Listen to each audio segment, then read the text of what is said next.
पे जो गंदम का आटा है ना, वो कोई खाना इतनी कोई अच्छी ऑप्शन नहीं है। ये लेटेस्ट रिसर्च है जो डॉक्टर्स वगैरह हमें आके बता के जाते हैं, वो ये है।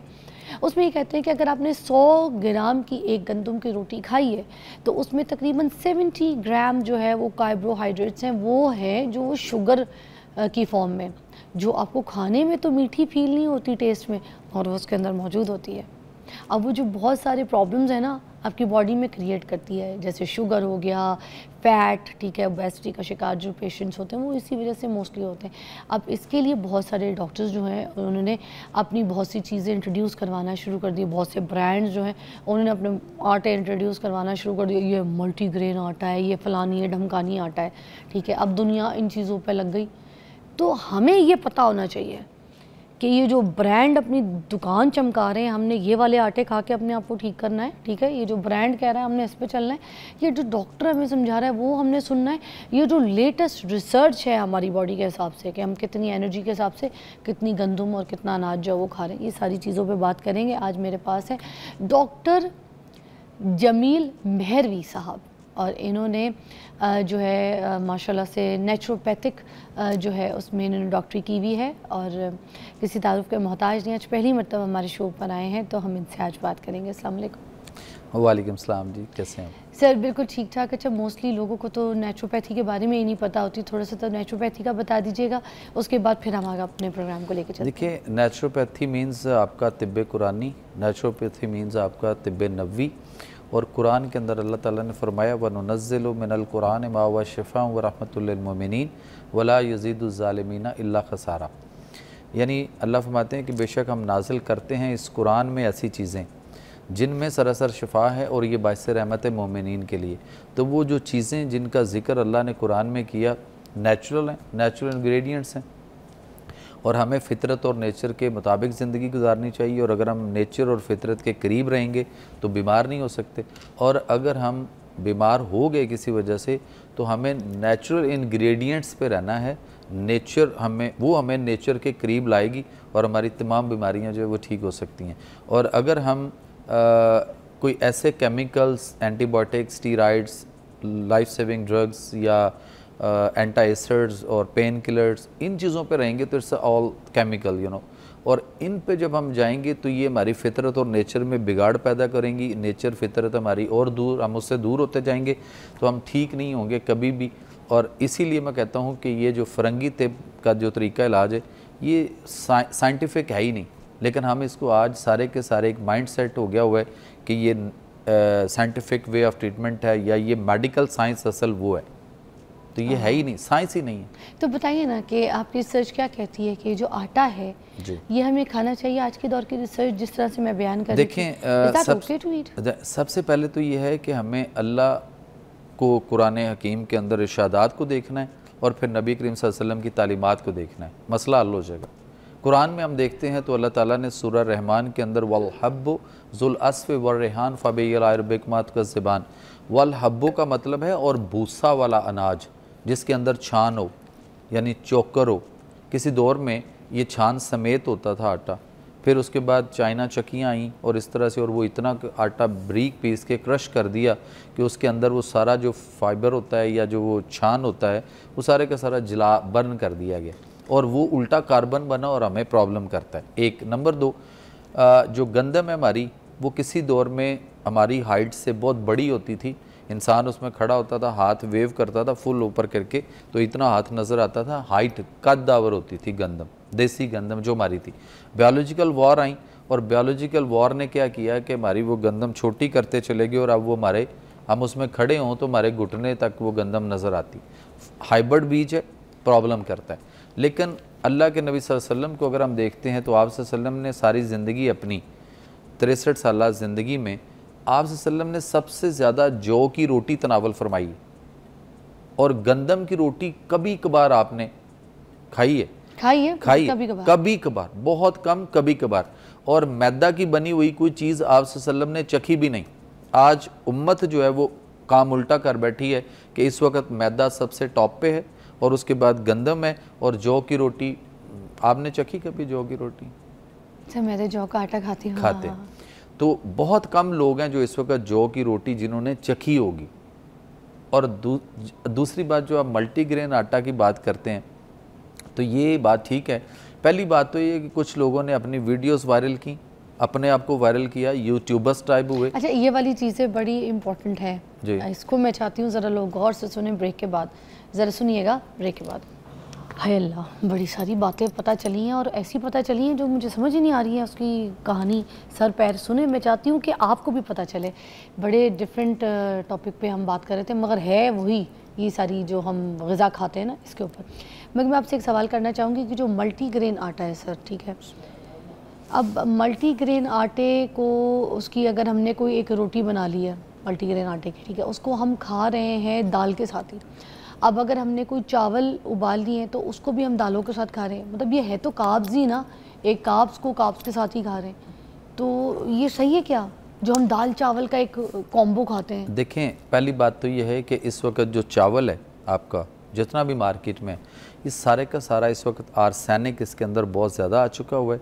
और वही ये वो आर्सेनिक है जो आपकी ब्रायलर मुर्गी के अंदर भी आर्सेनिक है, जो कैंसर कॉज करता है, और वही आर्सेनिक चावल में आ चुका हुआ है, पहली बात। दूसरा ये है कि जो चावल हम खाते हैं, कितना बड़ा ट्रेंड है हमारे यहाँ और अलमिया है कि लोग चावल के ऊपर दही डाल के खाते हैं। तो चावलों पर दही डाल के खाना तिब के नुक्ता नज़र से इंतहाई मुज़रे सेहत है। और दूसरा, जब आप दही खाएंगे तो उसके साथ मूली, खीरा, टमाटर, प्याज, बंद गोभी उसके साथ खाना गलत है। तो ये सैलेड बनाने के लिए दही के अंदर सारा कुछ, हम ये सारा कुछ उसमें डाल के हम उसके डाल के उसके अंदर वो जो रायता बनाते हैं, हाँ, मिक्स तो सब्जी का, मिक्स सब्जी, ये हो गया गलत। और फिर इसको हम डालते हैं चावलों के ऊपर तो और ज़्यादा गलत हो गया। तो फिर बीमारियां ना आए तो क्या हो। दूसरी बात आ गई कि जो मल्टीग्रेन आटा है, ये जिन लोगों ने वो शुरू किया ना, एक मार्केटिंग मुहिम लेकर आए और उन्होंने अपना यूट्यूबर बने, अपने आप को पहले वायरल किया, फिर उन्होंने अपनी प्रोडक्ट्स निकाल ली। मैं नाम नहीं लेता, सब दुनिया उनको जानती है। आप उनसे किसी से पूछ लें आपके पास ग़िज़ा की डिग्री कौन सी है, आपने ग़िज़ा पढ़ी?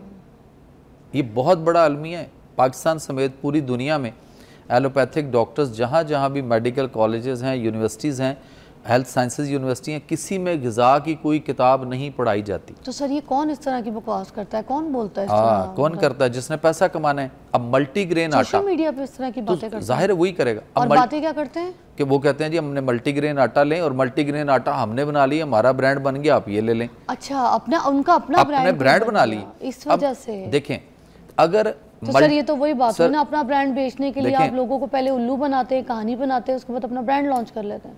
That is not nice. बिल्कुल जाहिर है, सिर्फ वही बात मैंने की, दुकान नहीं चमकानी है। हाँ, अब देखें कि अगर मल्टीग्रेन कोई चीज़ होती या हो सकती होती तो पहली बात है कि क्या अल्लाह जो है वो कोई मल्टीग्रेन बीज पैदा नहीं कर सकता था? कादर मुतलक है ना, खालिके कायनात है, वो ज़्यादा बेहतर जानता है, पहली बात। और नंबर दो, क्या अल्लाह के नबी सल्लल्लाहु अलैहि वसल्लम ने जिन्होंने तिब्बे नबी की बुनियाद रखी, और आज भी हम तिब्बे नबी पे जाएंगे तो आप यकीन करें नज़ला ज़ुकाम से कैंसर तक आपकी तमाम बीमारियों का इलाज मुमकिन है, हो सकता है। वो तिब्बे नबी का जो खालिक है, वो नबी आखिरुज़्ज़मा, वो जौ की रोटी सिर्फ तनावल फरमाते हैं, वो उसके साथ और कोई अनाज उस दौर में जो भी था वो सारा मिक्स नहीं कर सकते थे। अल्लाह के नबी सल्लल्लाहु अलैहि वसल्लम ने फरमाया, हदीसें मौजूद हैं, एक वक़्त में एक सालन, यानी just a single dish, one dish. साहबा ने अर्ज़ की, या रसूल सल्लम आप को इजाज़त दे दीजिए, कोई और कभी त्यौहार, गमी, खुशी, कोई ऐसा कोई दिन, ईद, ऐसा कोई, तो थोड़ा सा इजाज़त फरमा दे। आपने फरमाया 2, फिर आपने फरमाया 3, यानी 3 सालन या 3 डिशेस, फिर आपने फरमाया इसके बाद इसराफ, इसके बाद नहीं। यानी बूफे सिस्टम को 1500 साल पहले हमारे नबी जो वो कंडेम्प्ट कर गए, और आज हम दावत करते हैं तो बूफे होना चाहिए और 15, 20, 50 खाने लगे। अच्छा, हम दावत घर पे भी करते हैं किसी को जी, बुला फिर भी के, और ऐसे हम लोग कहते हैं 4, 5, 6, 8 किस्म के सालन, डिशेस, मीठे, ये सब कुछ बनाओ।